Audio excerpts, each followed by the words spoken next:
Okay, so today's verse of the day is from Psalm chapter 62, verse 8, and we're going to keep it simple. I'm not going to try to exposit the whole psalm or something like that, or go through the whole thing. We're just going to stick with what we got, and that is Psalm 62, 8, which says, "Trust in him at all times, O people.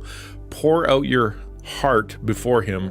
God is a refuge for us." And I think it's nice that the graphic itself is divided in three like this, because those three sections are actually really easy to take apart and kind of grab an application for to kind of chat about. So that's what I want to do. I want to take a look at that. And the first part is trust in him at all times, O people. So what's the opposite of that? One of the ways that I like to, when I read the scriptures and I talk and I think about what does this mean, is to take it and turn it in its opposite, right? So trust in him at all times, O you people. Well, what's the opposite of that? It's trust in him sometimes, or don't trust him, or you can only trust him sometimes. Right?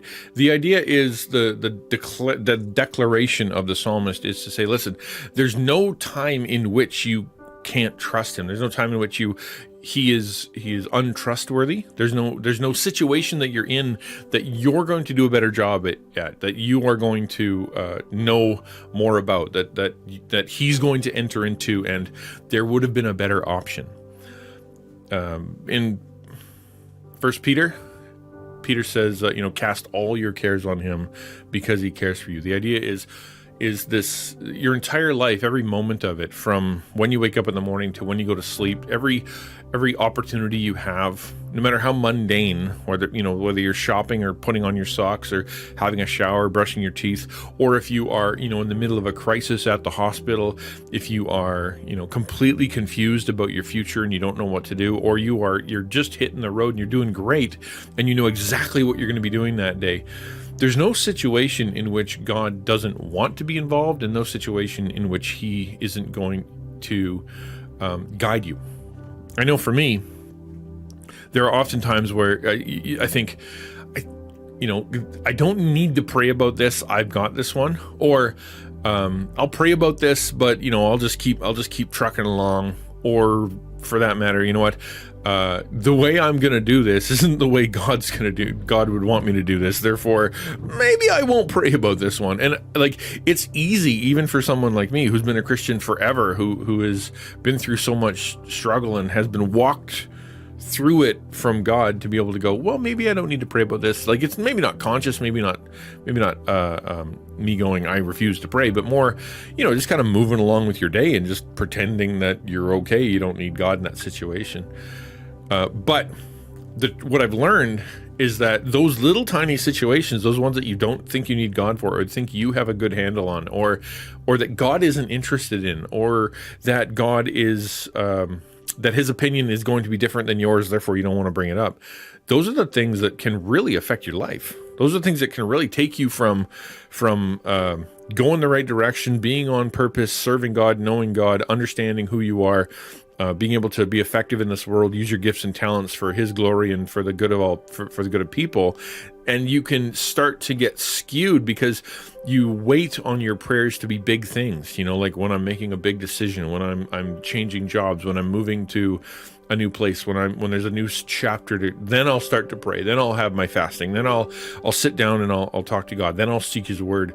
But it's those little decisions during the day, those little teeny tiny that the decisions you don't think are a big deal, that can slowly skew you away. Like you can, an example would be like for you, the way that you eat, the meals that you have, the what you're doing with your body, whether or not you are going to exercise that day, or whether or not you connect with your parents or connect with your loved one, whether or not you're trucking along, you're doing your work, you're doing what's interesting to you, your hobbies are going well, you're doing well at the thing you think you were put on earth for, your church work is great, or your work is great, or your art is great, or your whatever you're doing seems to be fine, but you don't realize, because you're not connecting with God in those mundane times or regularly, that your relationships are falling off, that your habits are causing you to have no energy, or to have less perspective, that your the way that you're conducting your time or your schedule is over full, and you're stressing yourself out, or you're taking control of things that you should be releasing control, or you are using certain things to deal with stress that are dangerous to you, but you don't think are a big deal, or you're using certain things to get yourself excited and get yourself up and get yourself ready, and it's doing damage to you. But you're like, but this is how everybody does it. This is just how how normal things go. So I don't need to talk to God about this. This is the reason for Lent, and the reason for this season that comes before Easter is to cause you to think, and this is what the ancient, the church fathers and for hundreds of years have said, to say, take a minute to analyze your life. What in your life is keeping you from God? And so they say, let's fast. Let's push away some of the basics, like some kinds of foods. Let's push away some kinds of pleasures. Let's push away some kinds of normal ways that you spend your time. Let's spend a little bit more time thinking about your soul, thinking about your space before God, thinking about how you spend your time. That's what Lent is for, this season of self-reflection and preparation for the time when, we talk about the crucifixion of Jesus and the resurrection of Jesus, the worst and the best day in the history of the world. The reason we exist as Christians, we're preparing ourselves for that. And that requires analyzing the mundane, right? So that's the first thing is, I think, the trust in him at all times, oh people. There are no times in which he doesn't want to be part of your life. In the same way for me, as a father, if my kids come up and they kind of go, Dad doesn't care about this and Dad doesn't care about that. He only wants to be part of my life for big, important decisions. He doesn't want to just be with me all the time, right? That's not true. Of course not. I want to be with them and talk to them and be with them in even the what they would consider unimportant stuff, because I like being with them and I want to help them and guide them. That's just what a good dad does. Second thing is, pour out your heart before him. This is the part of the relationship with God that a lot of people understand conceptually, but they don't do in practice. So you'll ask any given Christian or any person who prays or anybody who says they believe in God, and you'll say, do you pray? And the answer will be, well, of course I do. But there's a big difference between praying and pouring out your heart. Right? To pray for most people is to either read out a script, or to go through, say the Lord's Prayer, or to give a shopping list of things that you want, or to, ask forgiveness of sins and say the things that your parents said, or to, during a certain time of the day, to kind of bring up the same issues, or just only the big stuff. But that's not the heart of prayer. That's not the center of prayer. To pray is to take what's going on inside of you, all of what's going on inside of you, right down to the depths of the stuff that you don't want to think about, talk about, all the worries that you have about yourself, all the guilt and the shame that you feel, all the situations that you feel are out of control, the unthinkable, the unspeakable, the sins that you've committed that you are so scared other people are going to find out. Take all of that and bring it to God, which sounds difficult. It sounds weird, because what happens is you're like, well, if I bring that up, I have to admit that it's a problem. I have to admit that I'm out of control. I have to admit that I need outside, God to do things in me that I don't want done. I have to say that maybe I do have to change my life. Or for that matter, if I tell God this kind of stuff, will he forgive me? Like, what if I open up my mouth and I say, I have doubts. I'm not sure if you exist. I'm not sure if you're real. I'm not sure if I can trust you. I don't know if I can trust your Bible. I don't know if your church is a good place. You seem like maybe you're good, Jesus, but boy, oh boy, your people kind of suck, and I'm so angry with them. And if I open my mouth and I let that stuff out, what's God going to do? Is he going to be upset with me? His invitation to you is to open up your mouth, open up your heart, and to pour all that stuff out before him, because he already knows. That's the thing. He already knows what's going on in your life. He already understands all the deepest parts better than you do. He knows what you were built for. He knows when you were born. He put you in that family. He dropped you in that location. He knows. But what he wants from you is, as a good father, as a good dad, as a good a good savior, a good friend, he wants you to bring that to him. Why? If God already knows all this stuff in advance, why do we need to pray at all?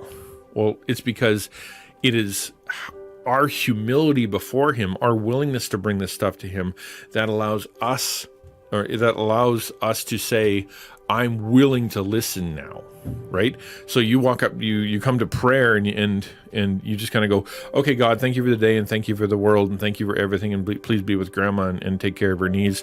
And every day you do that because you're worried that if you start digging deeper, there's going to be emotion there. There's going to be doubt and fear there.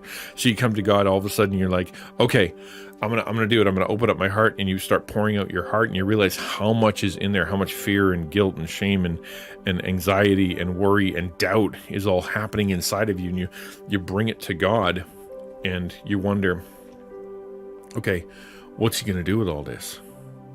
I don't know what he's going to do with all this.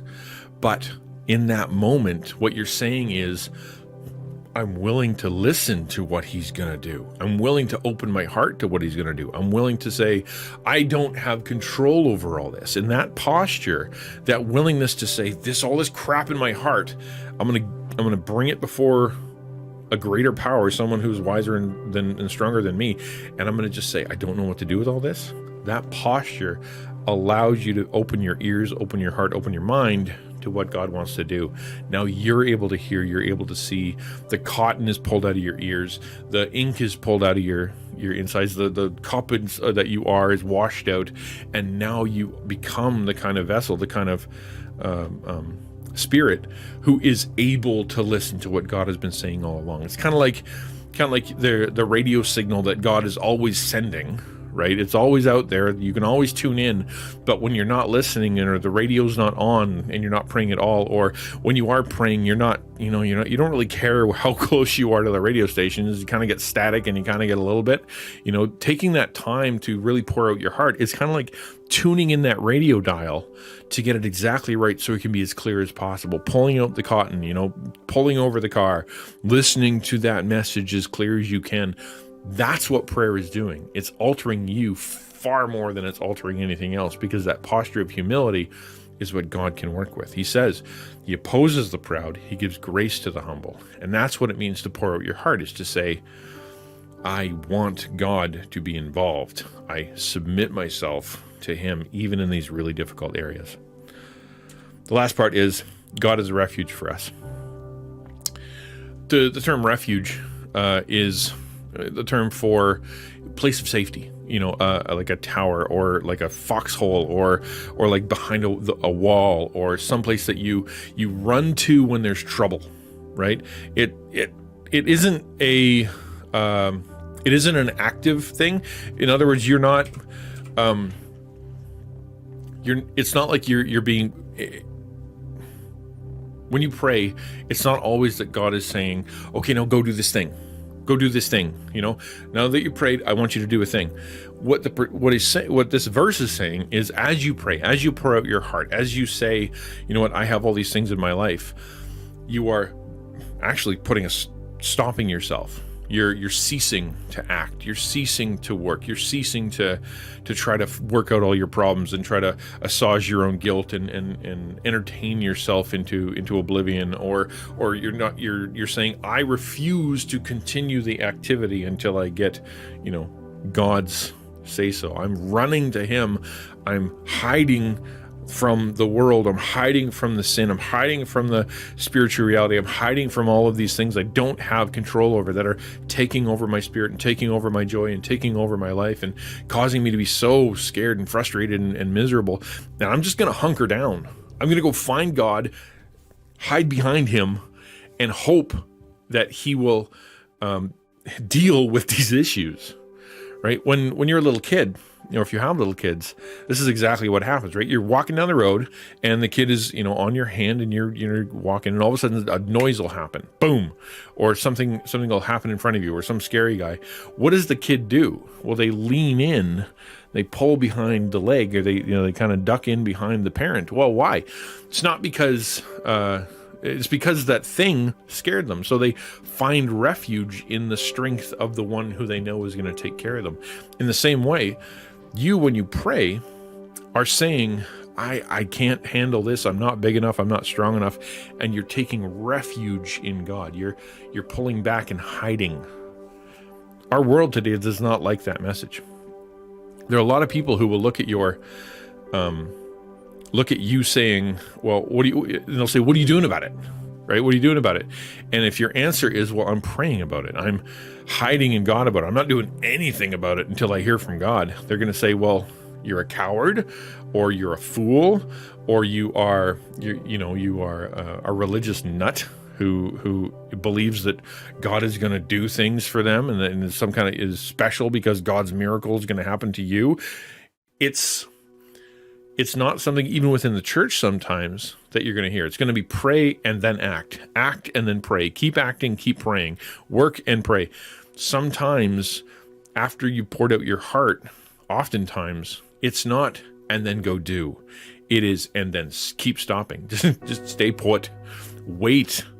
Over and over and over in the Bible, we're told, wait on the Lord. Wait for him. Be still and know that I am God. Stop for a minute and wait. In fact, that verse, be still and know that I am God, isn't a nice way of saying it. Like we have this old song that goes, be still and know that I am God.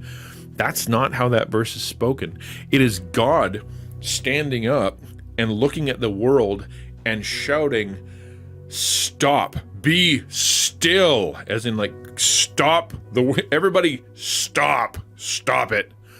Know that I am God. In the same way, like if you are having a house party and your parents come walking in, or you are, you're out in the middle of the city and things are going a little bit sideways, the authority, the sheriff or the cop or the parent comes in and goes, stop.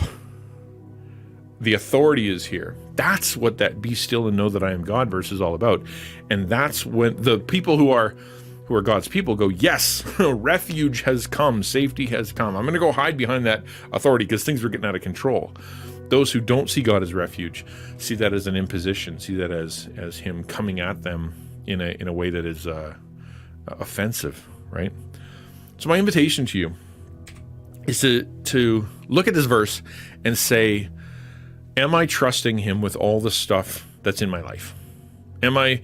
Or there's stuff I'm holding back? Is there stuff that I'm pretending isn't a big deal and I'm deciding that I'm not going to talk to God about?